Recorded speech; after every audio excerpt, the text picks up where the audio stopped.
Dinosaur by Stephen Llewelyn, narrated by Barrie. Chapter 2, Part 1. Don't forget to like and subscribe or follow to keep up with the latest instalments. Chapter 2, Disaster. Almost a day after launch, the engineering team had largely settled into their routines with the stresses of preparing the ship and taking off behind them. In between takeoff, the wormhole jump, and landing, they usually hoped for long periods of low excitement. On this occasion, one of them remained on edge. There were 4 engineers aboard the New World, headed by Chief Engineer Lieutenant Hiro Nasaki. Sensing movement out of the corner of his eye, he looked up from his console momentarily, just in time to see his second-in-command slip away, looking almost shifty. Hiro shook his head. Tokyo born and bred, he would be the first to admit that, although he could get by in Japanese and English, he only really spoke machine fluently. Indeed, he could compel the most sophisticated shuttlecraft to handshake electronically with a lowly toaster. But people, they were just so unknowable. Technically, Hiro's shift had ended a couple of hours ago, but the position he held was no mere job to the chief. He knew he was a first-rate engineer and wore his love affair for the New World on his sleeve, but until recently had never considered people skills particularly important. A deficit which placed him at a disadvantage when recruiting his engineering team a few years ago after a reshuffle. It was the primary reason he had ended up with the second-in-command nobody else in the fleet wanted. Despite his blind spot where people were concerned, Hiro was not an unkind man, and often stewed over just what to do with Lieutenant Jeff Lloyd. He had tried to befriend him several times, but it had never gone well. Lloyd had a reputation among the crew for being embittered and almost wholly unlikable, but Hiro simply saw him as an imposition. Yet he seemed to be stuck in this binary struggle with the man. He knew Captain Douglas would offer support if he needed it, but asking would feel like failure somehow. He sighed, staring at the door through which the impossible man had made his exit a moment ago. "What's he up to?" he muttered to himself. It was times like this he wished his father was still alive. He always knew how to handle people. He lapsed into thought. "Lloyd has been passed over for advancement several times, even since I was promoted chief engineer, and quite rightly so in my opinion. Could that be his problem? Jealousy?" Conversely, Hiro's relationship with the other engineers, crewmen Giorgio and Mario Baccini, was quite different. The young twins from Pompeii were almost identical, which led to occasional misunderstandings, but crucially, they got Lieutenant Nasaki's hands-on way of working. Being roughly of an age, the 3 fostered a healthy competitiveness, which Hiro encouraged. His experience was not exhaustive, but he found that it made for an efficient department, despite Old Man Lloyd dropping the occasional spanner in the works. However, just lately, Lloyd had seemed even more irascible than usual. As a man who only ever dreamed of being an engineer, Hiro did not always understand the desires of others. All he knew for sure was that his overtures of friendship had continually failed. Forced to admit that making friends was perhaps not really his forte, he had recently decided to try stealth, something about which he knew even less. In his innocence, it never occurred to him that, when dealing with human beings, small acts can have cumulative consequences, and by issuing Lloyd with tasks all over the ship, always carefully away from his own theatre of works, he was compounding a fracture which far transcended a mere generational gap. Second Engineer Jeff Lloyd made his way along the corridor on a personal errand, heading away from engineering for now. He was both anxious about something new and annoyed about something old. As he stopped by his locker, hoping to retrieve his precision socket set, his annoyance dialed up another notch. Gasping in frustration, he balled his fists. "Those damned kids have been taking my tools again! How the hell do they always break my encryptions?" he exploded, violently slamming the locker door. "Second Engineer!" he spat angrily to himself. I should be in charge of this ship. At very least, chief engineer. Instead, I have to play subordinate to a kid who still has wet ink on his diplomas. As for the others, I know more about the ship, leadership, and hardship than all of them put together, including that damn Scotsman who's 3 years my junior. Nearly 30 years as a lieutenant. 30 damn years! I've put everything into this job. It even cost me my relationship with Audrey, and none of it was my fault. I could have been married and happy if it wasn't for the benighted nepotism within NASA. I could have... His rant ended abruptly, his rage honing to a cutting edge. It's time I made a change. Time I taught these people a lesson, he brooded silently. And today's as good a day as any. Crewmen Giorgio and Mario Bacchini ran advanced system checks on the wormhole drive.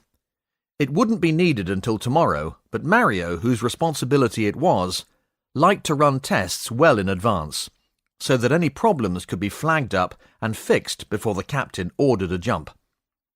Today was important to the brothers. This would be the last trip the New World would make to Mars for a while, and still they considered their options with no decision in sight. They could stay on for the moon mission or look to ply their talents elsewhere. Unwilling to be parted, they were equally unwilling to agree about it. Hey, Mario, if we don't decide soon, we're just going to have to stay here, and that's all there is to it, stated Giorgio in English. The Bacchinis often conversed in English, even when alone, to improve their skills. Yeah, replied Mario. I think about it later. Of more immediate concern, did you return Jeff's socket set? Giorgio's brows knitted. Oops, he muttered. Ha! He'll go pazzo, laughed Mario. Jeff Lloyd dampens my bonhomie not at all, replied Giorgio snootily. Besides, he won't know if you don't tell him. I forgot about it. It's no big deal. I'd put it back if I were you. I thought he was going to have a seizure the last time you borrowed something from him without asking. But he always says no, said Giorgio with frustration. Well, I'm just saying. Mario sniggered at the silly situation Giorgio had gotten himself into.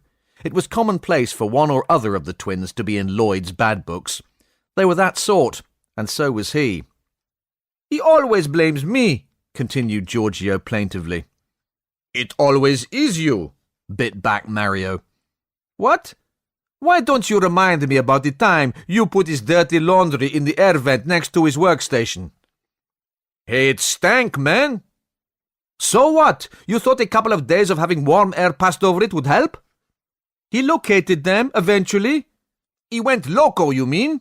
I thought he was going to see the captain for sure that time. I'm positive he would have too, if he'd known which of us did it. But don't worry, fratello. I would have helped you pack your belongings, maybe even played a few sad songs before waving you off, that type of thing.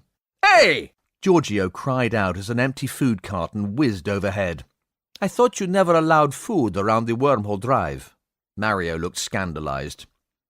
You brought that in here. Me? You! Look, Georgie, I'm going to go to the captain if you keep leaving your crap in my workspace, okay? He'll kick you off the ship, and you'll have to go back to correcting that plodding thesis you slapped together on temporal mechanics. Giorgio blustered for a moment. Plodding?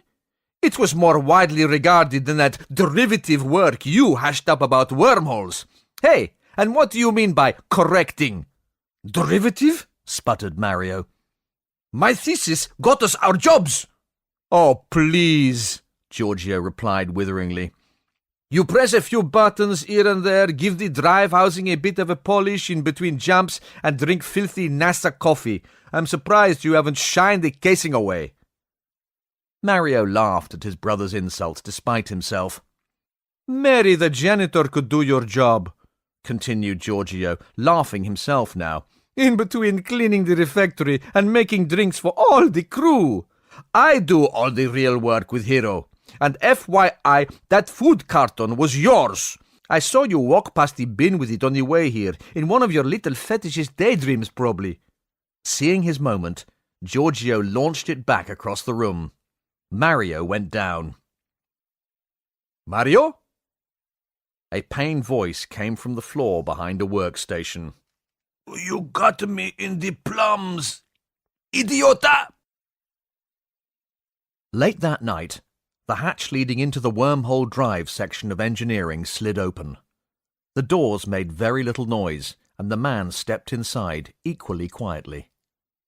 The whole engineering deck was deserted, its crew either on a rest cycle or running systems checks elsewhere on the ship.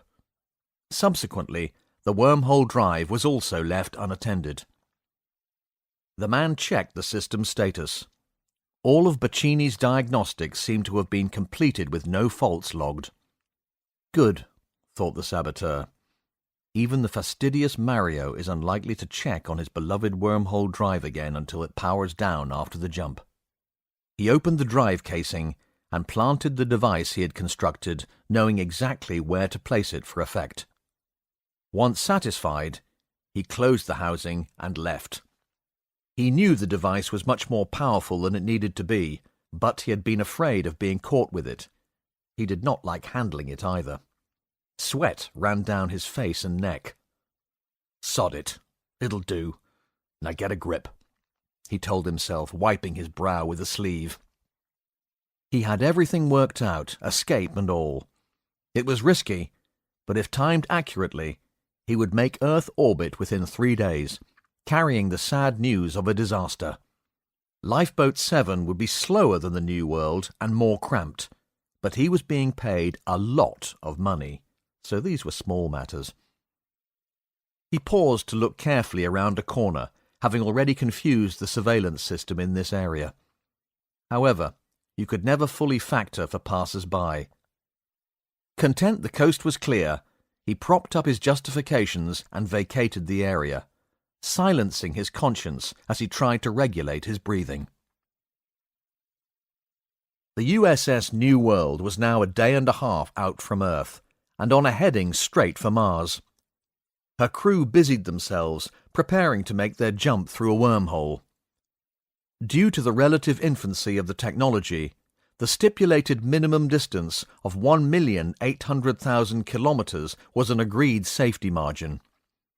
Few of the scientists involved with its development could agree with any surety what gravitic effects a planetary body might have on a forming wormhole. Captain Douglas gave the passengers his usual 30-minute warning, asking them to make their way back to the embarkation area, a multifunctional space and in some ways the heart of the pod. At any time it could be an auditorium for shows, lectures or gatherings, but most importantly, with over 100 secure tiered seats, it made an ideal passenger seating platform while the ship underwent maneuvers. Passengers entered in small groups, taking their seats over the next 20 minutes or so. The atmosphere was electric, and naturally, excited chatter made everyone louder than everyone else. Apart from the new life on the new world which awaited them, this would also be their first wormhole jump. Within minutes of taking his seat, Tim Norris became fast friends with a 4-legged passenger named Reaver, a beautiful long-haired border collie who happened to own a human called Dr. Natalie Pearson. Natalie was a young zoologist, consulting for the team of geneticists who would one day make Mars home for Terran invertebrates and eventually larger animals. Tim and Natalie rattled away happily, lost in the wondrous story of life on Earth, with occasional interruptions for attention from Reaver. Tim stroked the collie's head. Dogs always know an animal lover, and the border collie had latched onto him at once amongst so many. At that moment, Reaver hooked a paw over the top of the expanded screen on Tim's personal comm and pulled it down. It was stealing his attention. "Reaver! Reaver! No, boy!" said Natalie. That did it. His mistress was ignoring him too now, in favour of this glowing thing that made strange noises. He slapped his paw down harder, speaking an indignant husky, "Tch!" "Reaver, sit down," Natalie snapped crossly. The collie's ears flattened to his head. Whoops! He may have gone too far.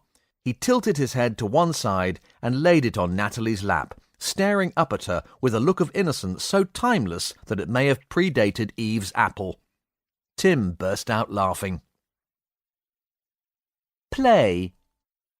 Branches rustle and swish, a whiplash making it all but impossible to see ahead. Just outside the forest canopy, bellows of fear and anger cross the plain. The sudden daylight is dazzling, and the ground 4 meters below begins to move by much more quickly. It is time to run. It is time to hunt. The approach makes the reek of fear in the air almost tangible as the Maposaurus pack close, jostling and shoving one another, claws grasping in excitement. From the center of the charge, nothing can be seen but the flexing of powerful hind legs and angry tails through the dust. Surrounded by 14 killers, some as large as Tyrannosaurus rex, the view of the quarry is almost non-existent. After a 200-meter sprint, the enormous, plodding Argentinosaurus herd cast panicked shadows over the hunting pride. The Maposaurs scatter, tearing between their prey, separating them and attacking opportunistically until a victim is singled out. From their relatively small heads to the ends of their massive tails, the oldest Argentinosaurs are easily 40 meters long, their giant necks contributing almost half that length. At 80 tons or more, even the largest of the Maposaurs give them a wide berth, instinct and experience telling them that a strike from those 12-meter-long tails weighing as much as 20 tons would be devastating. The technique, honed over millennia, is to separate the young or infirm before focusing their efforts, and sure enough, the Maposaurs soon split an adolescent from the herd. The terrified creature whips its tail and rises up on its hind legs to stamp at the hunters as they come near. Even this smaller quarry is 10 meters long and weighing around 15 tons can kill by clumsy, terrified flailing alone. Undaunted, the hunters attack from several directions, hit and fade, hit and fade. The terrible serrated teeth of the Maposaurs slice the flesh of their prey, causing wickedly jagged lacerations. They cannot kill such a giant animal outright, but know that it will eventually succumb to blood loss and shock. Soon this huge and magnificent force of nature will be carrion, food for the pack and those who will follow down the chain. Fear goes to work, weakening the creature still further as it falls onto its front knees, crying mournfully for help, for a mother it has never known to save it from this horrific fate. The largest of the Argentinosaurs are unaffected either by its plight or the general chaos around them. So vast that fear is a forgotten memory, these ground-shaking sauropod dinosaurs simply continue their business of felling trees and stripping the branches of their bounty. Suddenly, having all the time in the world, the Maposaurs focus their attention on the weakening sub-adult. They run around the terrified creature, hind legs pumping, tails keeping them balanced through every tight turn and instinctively choreographed maneuver. One adventurous adolescent is so caught up in the excitement of the hunt that he fails to notice the shadow which falls across him, and the force of the tail whip smashes his 1-ton body instantly. The youth lands 10 meters from where he was struck, a pulped slab of soggy flesh and shattered bone. Before the motion of this deadly game of bat and ball is fully spent, or the young life even fully extinguished, a giant Maposaurus bull picks up the broken remains in its jaws and slopes off to feast on his own, in peace. The flicks of his tail an earnest warning to any who would barter for a share. The shadow over the pack's chosen prey grows as a second mid-sized Argentinosaurus cow swings her tail threateningly in the path of the hunters. Despite losing a lot of blood, the injuries are not fatal, and the wounded sauropod gets back to its feet, hiding among the females who instinctually answered its call. None of the individuals are its mother. It is simply understood that they all are. Slowly the giants return to the herd as a new battle commences over the corpse of the dead Maposaurus. For a pack this size, it is merely a snack. But the giant herbivores can never outpace their predators, so there will always be tomorrow. The lucky Argentinosaurus takes one last look behind at the squabbling carnivores as it limps away. Pause. You made that film yourself? Natalie asked breathlessly, clearly moved by the young dinosaur's plight. Yes, Tim answered, hoping his pride was not too obvious. It was a project for traditional animation class. You don't think some of the subtitles were a bit much? No way. I hope you got an A. It's awesome. I actually felt like I was running with the pack at one point. Tim cringed awkwardly. Thanks, I played it to the guys last night in the bar and they asked me that. Well, when I say they, I mean Hank and Woodsy's dad. Woodsy said that baby dinosaurs weren't the kind of naked chicks he was into. Natalie laughed until Tim confessed. Actually, I got a B. You're kidding. Natalie was genuinely surprised after watching such a lifelike video. How did your teacher justify that? Well, I decided to create a movie showing an attack on a herd of Argentinosaurus by a pack of Maposaurus, as you saw. But the assignment technically called for a short film showing the preparation or cooking of a meal. I got bored. I got sidetracked. I got a B. Of course, I argued that this was exactly what my film did portray, if you needed a meal in the time of the dinosaurs anyway. But despite my best arguments, Cretaceous cookery just didn't go over very well with my teacher. Still, I didn't mind really. He smiled ruefully. My classmates did some quite difficult work, making virtual pastries rise and such, but guess whose film everybody wanted to see again?